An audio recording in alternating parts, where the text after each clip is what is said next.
നമസ്കാരം. ഫാസ്റ്റ് ന്യൂസിലേക്ക് സ്വാഗതം. ആദ്യ ഒരു പ്രധാനപ്പെട്ട വാർത്തയിലേക്കാണ്. കള്ളക്കടൽ പ്രതിഭാസത്തിന്റെ ഭാഗമായി സംസ്ഥാനത്ത് കടൽക്ഷോഭം ശക്തമാകുന്നു. തിരുവനന്തപുരം, അഞ്ചുതെങ്ങ്, പൂത്തുറ, വിഴിഞ്ഞം, പൂന്തുറ തീരങ്ങളിൽ തിരമാല ശക്തമായതോടെ വീടുകളിലേക്ക് വെള്ളം കയറി തുടങ്ങി. തൃശൂർ കൊടുങ്ങല്ലൂരിലും ആലപ്പുഴ ആറാട്ടുപുഴയിലും കടലാക്രമണമുണ്ടായി. ഷിജോ കുര്യനുണ്ട് വിവരങ്ങൾ നൽകാനായി. ഷിജോ, പലയിടങ്ങളിലേക്കും വീടുകളിലേക്കടക്കം വെള്ളം കയറി തുടങ്ങിയതാണ്. നേരത്തെ ബോട്ടുകൾ നിർത്തിയിട്ടിരുന്ന സ്ഥലത്തേക്കടക്കം വെള്ളം കയറി വലിയ ബുദ്ധിമുട്ടിലായിരുന്നു തീരദേശവാസികൾ. സംസ്ഥാനത്ത് നിലവിൽ ഈ കള്ളക്കടൽ പ്രതിഭാസവുമായി ബന്ധപ്പെട്ട് മുന്നറിയിപ്പ് നിലനിൽക്കുന്ന ഒരു സാഹചര്യം തന്നെയാണ്. അതിരൂക്ഷമാണോ സാഹചര്യം?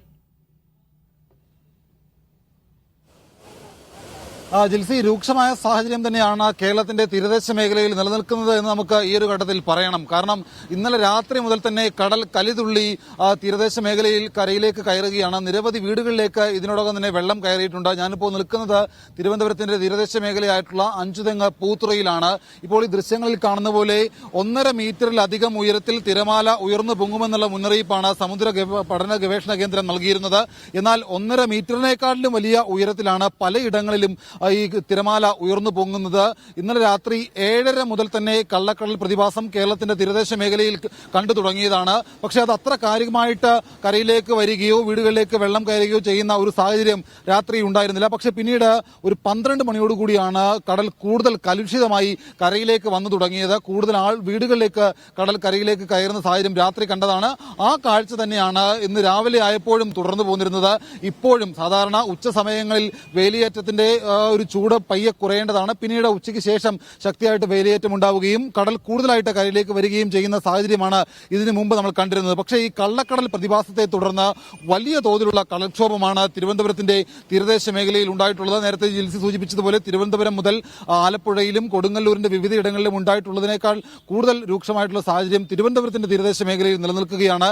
ഇപ്പോൾ ഞാൻ നിൽക്കുന്നത് നേരത്തെ സൂചിപ്പിച്ചിരുന്നു പൂത്തുറയിലാണ്. പൂത്തുറയിൽ ഇപ്പോൾ ഈ ഒരു ഭാഗത്ത് റോഡ് ഗതാഗതം പൂർണ്ണമായിട്ട് തടസ്സപ്പെട്ടിരിക്കുകയാണ്. വാഹനങ്ങളടക്കം റോഡിൽ കുടുങ്ങിക്കിടക്കുന്നതിന്റെ ദൃശ്യങ്ങൾ നമുക്ക് അല്പസമയത്തിന് പ്രേക്ഷകരെ കാണിക്കാൻ കഴിയും. കടൽ കരയിലേക്ക് വന്ന് കയറുന്നത് പോലെ തന്നെ ഈ കല്ല് നിരത്തിയിട്ടില്ലാത്തതുകൊണ്ട് വലിയ തോതിൽ ഈ കടൽ കരയിലേക്ക് കയറുകയാണ്. വാഹനങ്ങൾ റോഡിൽ കുടുങ്ങുന്ന ഒരു സാഹചര്യം ഉണ്ടായിട്ടുണ്ട്. അങ്ങനെ ഒരു ഭാഗത്ത്, അതായത് അഞ്ചുതെങ്ങ് പൂത്തുറ മുതൽ ചിറയൻകീഴ് വരെ പോകുന്ന ഭാഗത്ത് വാഹന ഗതാഗതം പോലീസ് താൽക്കാലികമായി നിയന്ത്രിച്ചിരിക്കുകയാണ്. ഒരു ഭാഗത്തേക്ക് മാത്രമാണ് വാഹനങ്ങൾ കടത്തിവിടുന്നത്. ഇപ്പോൾ ഈ ദൃശ്യങ്ങൾ കാണുന്ന പോലെ റോഡിലേക്ക് കടൽ വെള്ളം കയറിയതോടുകൂടി മണലും അടിഞ്ഞിട്ടുണ്ട്. ചേട്ടാ, ഇത് നേരത്തെയും ഇങ്ങനെ ഒരു സംഭവം ഉണ്ടായിട്ടുണ്ടോ? ഇത് ആദ്യമായിട്ടാണ് ഉണ്ടാകുന്നത്? രണ്ടാമത്തെ പ്രാവശ്യമാണ് ഇപ്പോഴും ഈ കടൽ കയറുന്നത്.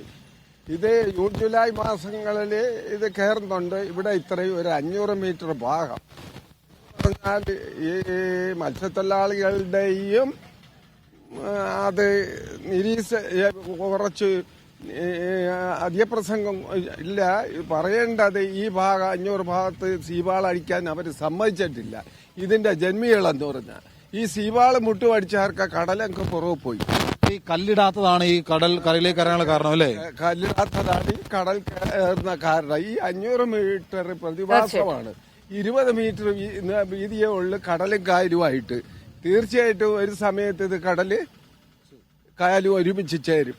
ജിൽസി, എന്തായാലും ഈ തീരദേശ മേഖല ഇപ്പോഴും വലിയ ഭീതിയിൽ തന്നെയാണ്. കടൽ കരയിലേക്ക് കയറിക്കൊണ്ടിരിക്കുകയാണ്. എന്തായാലും ഓറഞ്ച് അലേർട്ട് മുന്നറിയിപ്പുണ്ട്, ജാഗ്രത പാലിക്കണമെന്നുള്ള അറിയിപ്പുണ്ട്. എന്തായാലും ശക്തിയായിട്ടുള്ള തിരമാലയാണ് തിരുവനന്തപുരത്തിന്റെ തീരദേശ മേഖലയിൽ അടിച്ചുകൊണ്ടിരിക്കുന്നത്. ശരി ഷിജോ, തിരുവനന്തപുരം അഞ്ചുതെങ്ങ് പൂത്തുറയിൽ നിന്നുള്ള ദൃശ്യങ്ങളാണ് കണ്ടത്. അവിടെ കടലാക്രമണം മൂലം വീടുകളിലൊക്കെ വെള്ളം കയറി തുടങ്ങിയിട്ടുണ്ട്. റോഡുകളിലടക്കം വെള്ളം കയറി ഗതാഗതം തടസ്സപ്പെട്ട ഒരു സാഹചര്യം ഉണ്ട്. തിരുവനന്തപുരത്ത് മാത്രമല്ല, തൃശൂർ കൊടുങ്ങല്ലൂരിലും ആലപ്പുഴ ആറാട്ടുപുഴയിലുമെല്ലാം ഇതേ പ്രശ്നം തന്നെ, കടലാക്രമണവുമായി ബന്ധപ്പെട്ടുള്ള വിഷയങ്ങൾ തന്നെ അഭിമുഖീകരിക്കുന്നു എന്നുള്ള വിവരങ്ങളാണ് ഷിജോ കുര്യൻ നൽകിയത്.